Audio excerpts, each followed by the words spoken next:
Welcome back. Bulletin کے آغاز میں آپ کو بتائیں کہ فیلڈ مارشل حافظ سید عاصم منیر نے کہا ہے کہ پاک فوج علاقائی امن و استحکام کی ضامن ہے۔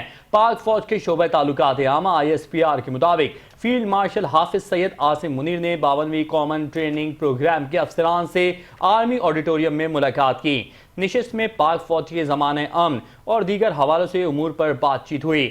ISPR کے مطابق فیلڈ مارشل نے قومی سیکیورٹی سمیت داخلی و بیرونی چیلنجز پر اظہار خیال کیا۔ سول اور ملٹری قیادت کے درمیان بہتر ہم آہنگی کی ضرورت پر زور دیا۔ سید عاصم منیر نے خطے میں امن و استحکام کے لیے مسلح افواج کے متحرک کردار پر بھی روشنی ڈالی۔ اس موقع پر فیلڈ مارشل حافظ سید عاصم منیر نے کہا کہ سول بیوروکریسی کا ریاستی نظم و نسق میں کلیدی کردار ہے۔ پاک فوج علاقائی امن و استحکام کی ضامن ہے۔ انہوں نے افسران کو تلقین کی کہ قوم کی خدمت کو اپنی اولین ترجیح بنائیں اور دیانت، پیشہ ورانہ مہارت اور حب الوطنی کے اعلیٰ معیار پر پورا اتریں۔